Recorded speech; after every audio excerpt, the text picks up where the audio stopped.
This is Kuya Romy, and you're here with us on Tuesdays with Kuya Romy. Here on Super Pinoy, Apna TV Channel 36. And as usual, we have guests who are going to share with you what they are doing in our communities here in New Zealand. Today, we've got Catherine Clark. Kia ora. Hello, Catherine. Kia ora. Tēnā koe. Yeah. Catherine is the General Manager of MANEA, Footsteps of Kupe, which happens to be a cultural center that is based in the far north in Hokianga. And she's going to tell us more about that, Catherine. Oh, kia ora, and thank you very much for inviting me to be a part of your program today. We're really excited to be able to share with the community our experience of building our cultural centre based in the Hokianga, but also its legacy. So MANEA Footprints of Kupe is a cultural centre based, as Romy said, in the Hokianga, in a small place called Opanoni. I was extremely fortunate to grow up there and have been part of the stories and the history to create the MANEA Centre. And this is a story that goes back several generations and is really the first story of Aotearoa, New Zealand. This is the first navigator to this country, and he actually descends from what we call Hawaii, which is the wider Pacific nations. And he settled in the Hokianga after navigating the whole of the New Zealand foreshore. Yeah. So this is the story of the discovery of New Zealand. Effectively. Yes. So if you are not aware of how New Zealand was discovered, you should visit this place. Actually, I was there in February, yes, right? Yes. And I was wowed by the experience. So obviously we've used a mix of cultural art forms and also modern technology to recreate the story of the discovery of New Zealand by the first navigator, Kupe. Kupe is a navigator who, in the Pacific, you will hear his name also being shared. And he, as I said, settled in the Hokianga. That story is told using a 4D theatrical and drama experience. So we've invested in our young people who have not only been a part of the development of the theatre, but also a part of the drama, and it brings to life a historical account of our history, which we're really excited to share with everybody, both here in New Zealand, but also for people who are coming to visit us. Yeah, you mentioned about actors, and in this particular case, you've got members of your community performing. Yes. Yeah. So everybody who is either live on stage is a descendant of Kupe, a direct descendant, and also the person who's in the theatre, and the I don't know what the word is, the cinematic, so the movie, the stage, the movie itself. He is also a descendant of Kupe. All of the sound, all of those people are local people who have actually, contributed to that story. Yeah. So what are you hoping to attain by? Part of it is I don't believe that the discovery of New Zealand is well understood. We often read in our New Zealand history books about James Cook, who came to New Zealand from England, and also the French who also arrived here, but we don't actually hear much about the Pacific or the Polynesian settlement. And this is an opportunity for us to share that history with the wider community. And what I find is really unique and quite heartwarming is people from different ethnic groups that come, they have a sense of belonging settled in this area. So we have a lot of things in our culture which are similar to other cultures. And that to me is exciting that we're able to share that. Yeah, and this opened, the cultural centre opened only... on the 9th of December. Last year, yes, 2020. Yes, so we're very, very new. And how did this come about? And several of our elders our kaumātua, they were concerned by the level of rising unemployment in the area. And we had a lot of young people who were leaving school, not really ready to leave our small little village and move to the cities, but we needed to actually provide employment and education opportunities for them. So it started, more than 20 years ago, the concept, and the community started to raise funds. We looked at what might bring people to our community and how might we firstly engage our young people but also share our history with them to keep it alive. And using modern technology and drama and arts was one way that we could engage them. Yeah, so you've got a holistic approach to creating this project actually. It is. I mean, the whole site itself was unused land, and it had been used for when people were building, often the dumping site of, and we wanted to recreate or regenerate that site because it is right on the foreshore of the Hokianga Harbour. So we had an environmental factor right from the word go. We included our young people in the design of the movie and the theatre. And then again, we used young people to help with the choreography and the design. Yeah. We engaged three young men, all under the age of 40, who did our carvings. So using their artistic abilities to actually also bring to life our story. Right. We'll take a break, and when we continue, more from Catherine here.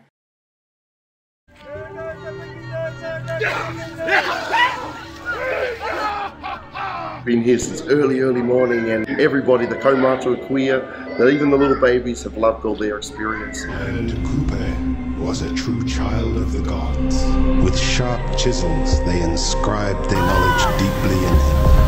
With his mighty spear and the axe, Rakatu Whenua, Kupe kills This is going to bring something huge for Te Hokianga. It's really good for our succession plan, our tamariki, to then grow up in the dream of their ancestors, and really following those footsteps of Kupe. So it's quite an exciting day, and it's been awesome.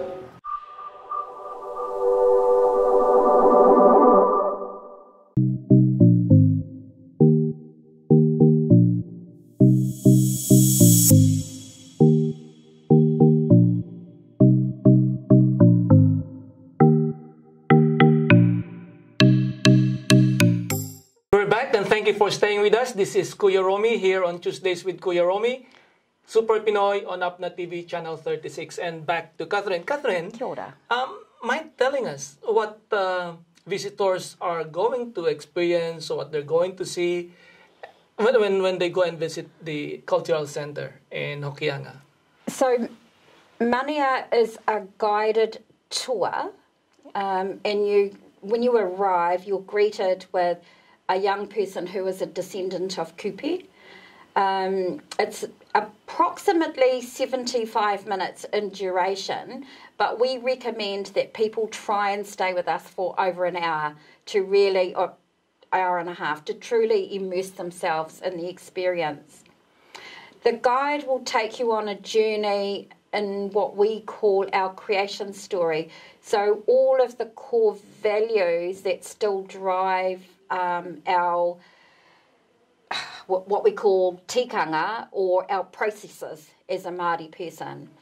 So we still acknowledge all of the elements that actually form our worldview, such as the environment, the wind, the water.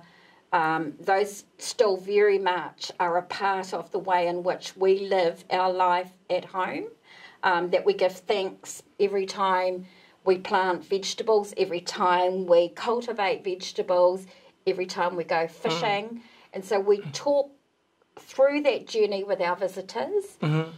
Once we actually move past that, we are then invited into the main building, and it's very much a traditional Māori welcome. After the traditional Māori welcome, you're invited into the theatre. and the theatre experience is about 22 minutes long, and that does tell the story of Kupe. Yep. After that, you're invited back out to what we call a lookout, where you get to look at the environment, and what looked like a hill suddenly becomes a life force. What looked like the water suddenly makes sense, and we guide you through that because you've seen that in the movie. Yeah, it's a perspective of what's of how New Zealand was discovered up to today. Yes. In story format and at the same time in theatre format. Yes. Yeah. But I think the crucial thing is that you know, a lot of people think of us being in New Zealand as being quite, I use the word Western in our philosophies and our thinking, but for many of us Māori, we still hang on to those traditional knowledge and those traditional forms, and we try and share that as much as we can with our visitors. Yeah. Is there an option for kai to be served, or? Yes, there is. Yes, there is. The kai that we had in February, that was wonderful. That's the reason why I'm asking the question from Catherine. So for group bookings, and when I say group bookings, 15 people or more, we do offer that, and we also offer closed group sessions for more than 15 people. And when I say closed group sessions, if you contact us, and our website, just while we're there, is www.MANEA, which is MANEA footprints.co.nz, and it does allow you to contact us directly, but we can do group bookings, we can do special bookings for people, and we can tailor-make the experience for the visitor. Yeah. So this is a very good immersion, especially for our communities who are not that familiar with the history of New Zealand from the time that it was discovered by Kupe up to today. If you are thinking of something to do while we are still on fighting COVID-19, that will be a good place to go. And at the moment, we've got a 20% discount. 20% discount up to... up until the end of May, but again, we also have special discounts for groups. Okay, that's very good. And before we go, I'd like to invite Catherine to say a few words to you. Catherine. Kia ora. Just again to thank you for allowing me to be a part of your show, but also to be able to be a part of your community. And we do invite you to come and visit us at Opinoni. It's a beautiful little part of the world. A lot of people have no idea that it's even there, and we just welcome you into our home. Kia ora. Thank you. And we'll see you once again next week here on Tuesdays with Kuya Romy, Super Pinoy on APNA TV Channel 36. Kia ora.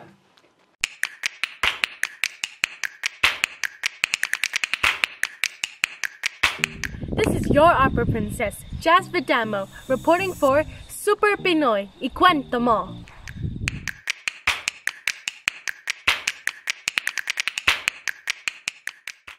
Today, we are in Tamahire to learn about a group that promotes Filipino music in New Zealand. Come on, let's go!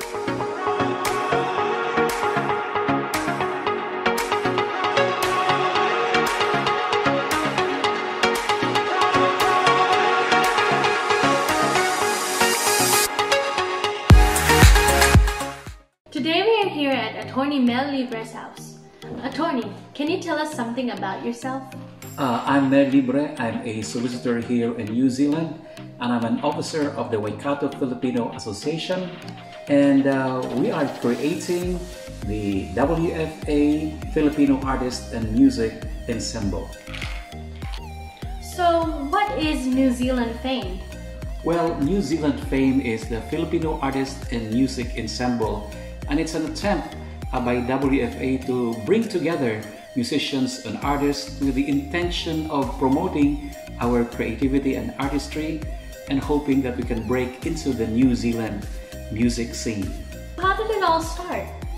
Well, it all started with an idea of mine way back, knowing that Filipinos have not broken into the mainstream of the pop music scene here in New Zealand, and I thought that through WFA we will be able to entice these musicians, Filipino musicians, together. So I gave the idea to the Waikato Filipino Association Executive Board, and they liked the idea. So we started something just a short while ago. What are the group's future plans or goals? It was wonderful to have met some of the musicians who have shown interest in fame.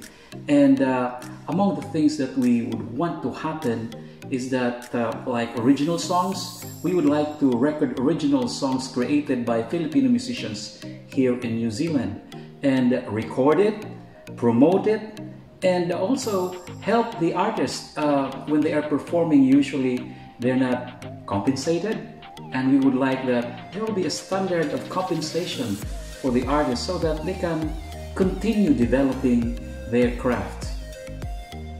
Can you please invite our viewers on how they can join and support New Zealand Fame? Yes, mga kababayan, I'm inviting you to support New Zealand Fame, the Filipino artist, by visiting the Facebook group of the Waikato Filipino Association. If you're the artist, you can sign up as a member of the group. And when we will have projects in the future, I do hope that you will come and see and support us in our performances, especially if there are tickets for sale. Thank you so much, Attorney Mel, for your time. And thank you for listening in on this episode of Super Pinoy, Ikwento mo!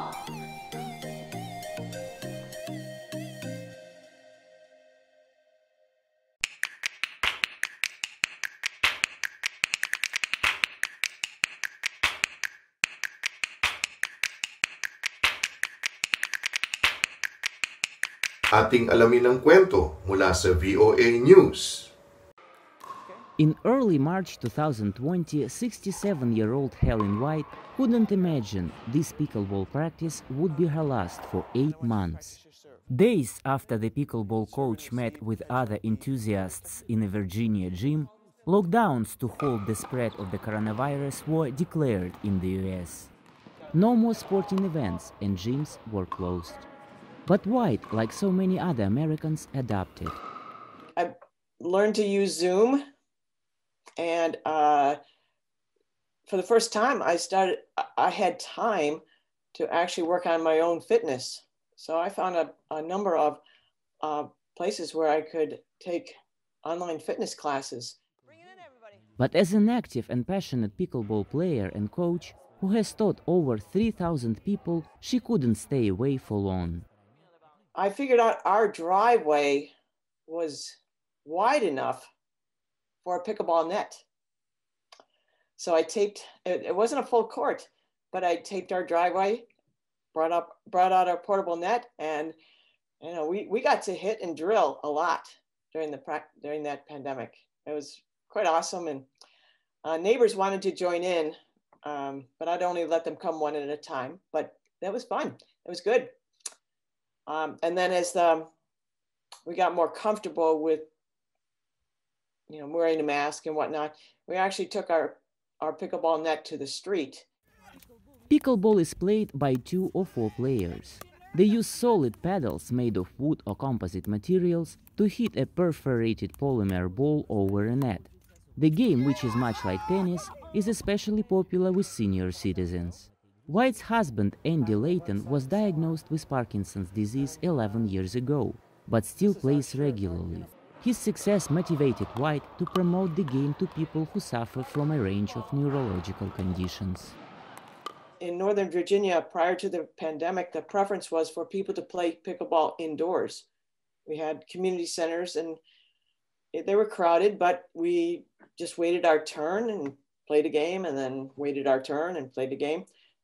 But during that pandemic, people discovered outdoor courts, outdoor play. White is also working with a non-profit organization that promotes court sports among war veterans with disabilities. Today, White teaches wheelchair-bound people to play this game, and recently she got a call from a local deaf and mute society. They too want to give their days a splash of excitement with a racket and a small hole pickleball ball, and a COVID-safe game for all ages. Maxim Moskalkov for VOA News, Washington. In the United States, 3 vaccines are being used: Pfizer-BioNTech, Moderna, and a recent addition from Johnson & Johnson. U.S. health experts say all have been rigorously vetted.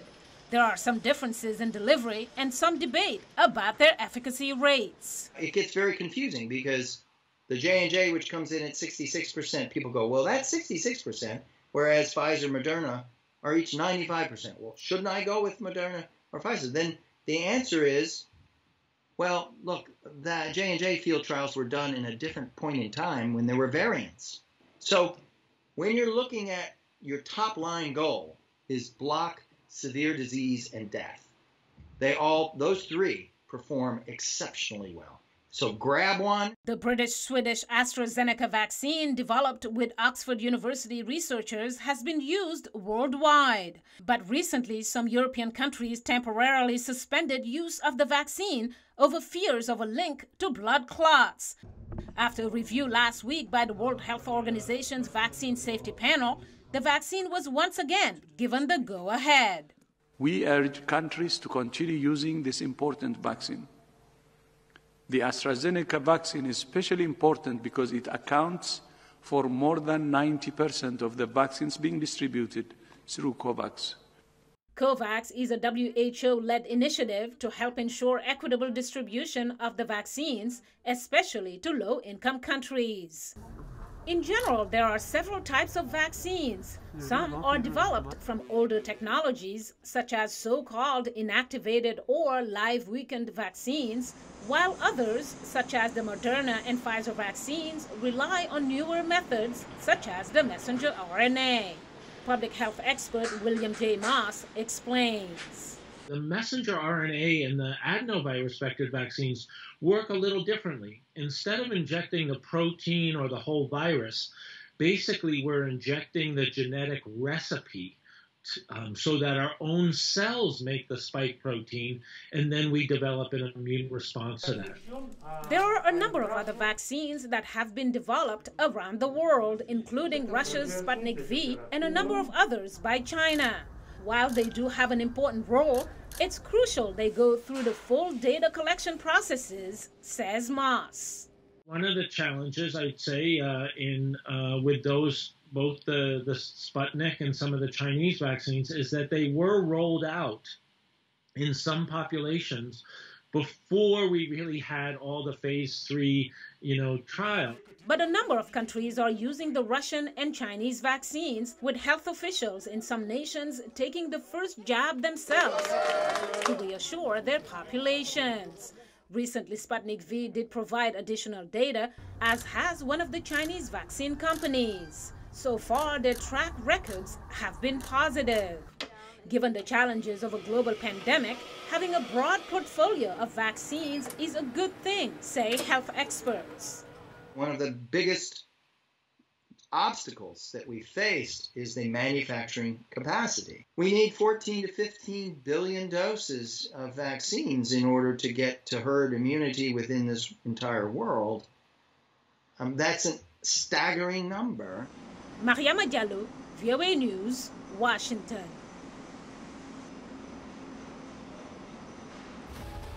NASA this week previewed the Martian launch of its Ingenuity helicopter. It rides aboard the agency's Mars rover Perseverance. NASA Planetary Science Division Director Lori Glaze says the future of Mars research may depend on Ingenuity. Ingenuity will open new possibilities and will spark questions for the future about what we could accomplish with an aerial explorer. Could we image areas not visible from space or that a rover couldn't reach, like shadowed craters with seasonal water flow?